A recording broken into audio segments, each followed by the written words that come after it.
Hello everyone.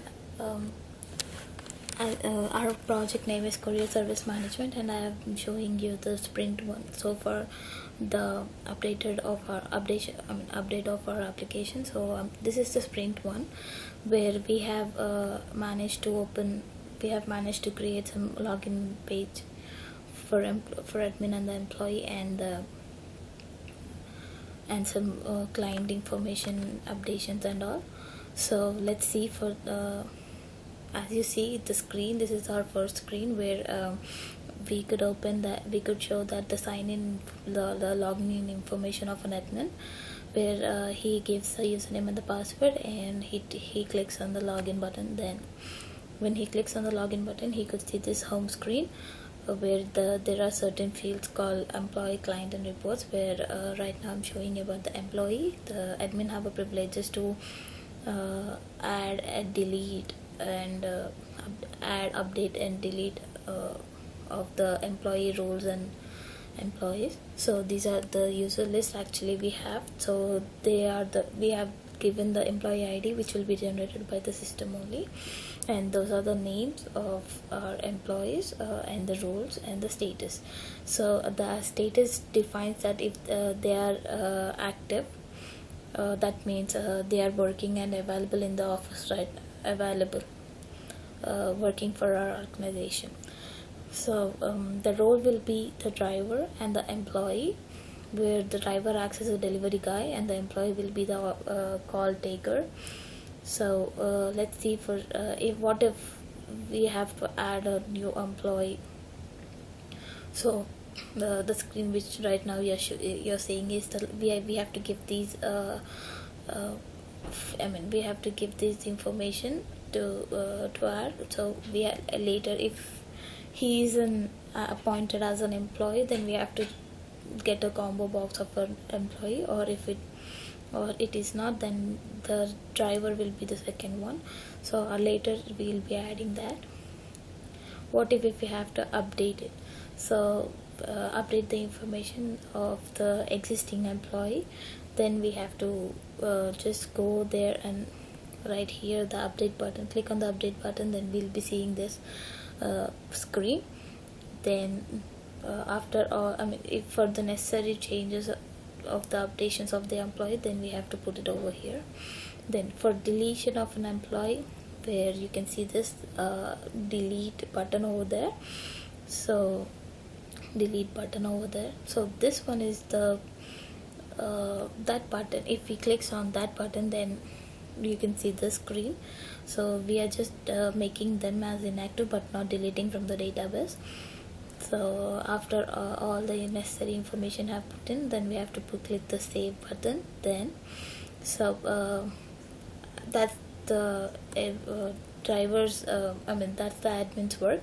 So after all his sessions complete, then he just have to go and click on the logout button. So let's see for the logging of an employee. So this is the sign-in screen for the employee. The combo box over there, as you are seeing. The other option will be the admin. So here the employee type will be shown. It goes accordingly. So he gives his username and password. So he logs in. Then the home screen of the employee can be seen like this. So he even feels like client, driver, and get directions and generate invoice. And if he wants to end his session, then he can just go on the logout button and just click on it, and he can end his session by saving all of it. So this is the client list. Right, as of now I have given as an example, and we have a search box over here where we can sort and search a certain client if we have and looking for it. So the fields down here are the add delivery and the update delivery, and the add client and edit client and delivery, delete delivery, and OK and cancel. So to add a client, then we are going to go and look on this screen and give his all the information. For example, the last name and the first name, phone number, email ID, address, lines, zip codes and etc., and add to it. And if we add it, then we could go and see the client list if added to here. And now if we want to update anything, for example, I wanted to update some my phone number, then the client's phone number, then we go on update button and we click on it, so the screen will be given like this, will be shown here. After all the necessary changes, then we can go directly and click on save. And right, as you see over here, we have an add client and an edit client, and then add delivery and the update delivery. Now if I want to have a delivery ticket on a client's name, then I'm going to add delivery, where you can see this kind of a screen on it and ask for all the details. If the client name is Teju and they have the address in the Teju's form, under the Teju's name, if it is the same as sender's address, then then you have to click on the default checkbox.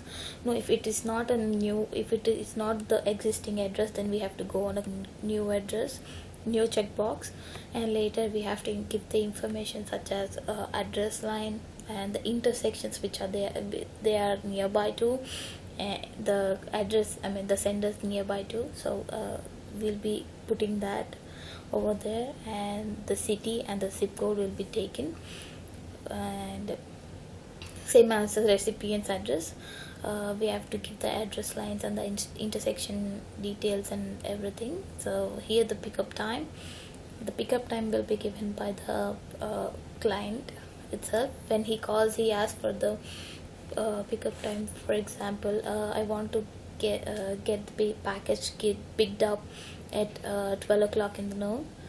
So, and it also gives the delivery time. The delivery time will be given by the client itself, and it depends on the priority of the package, that if he wants to get it delivered by 3 o'clock in the noon on the same day, so that will be the delivery time field over here. So after all the delivery times, then we have to go over here, and this one will be like save, this button, if we want to get the save one, and or after all the information they have put it up, then we can get it, the get directions button. So right now we haven't given any active form for the get directions. So if we save for this, then we'll be having the saved recording. And if we have to update a delivery, like the delivery status, if it is delivered or if it is not delivered, or if it is on the way, then we can update this delivery, and the comments will be given by the clients if they wanted to give like how fast it is. The feedback form, it's a feedback text field. So right here it's just a normal one, and here the cost per package will be given. This will be given when the delivery ticket, the screen which you have seeing right now, if it is filled, and get the directions there. We can find the estimated time and estimated distance and the quoted price for them, so that they could know what it is actually and when the delivery is done. So and as we deliver packages from one place to another, so how many packages per person is taken, how many packages on this person is being calculated over here, and at the end we can just give the additional information in the invoice. So that will be in our sprint 2. So this is our so far story we have made it so far application updation. Thank you.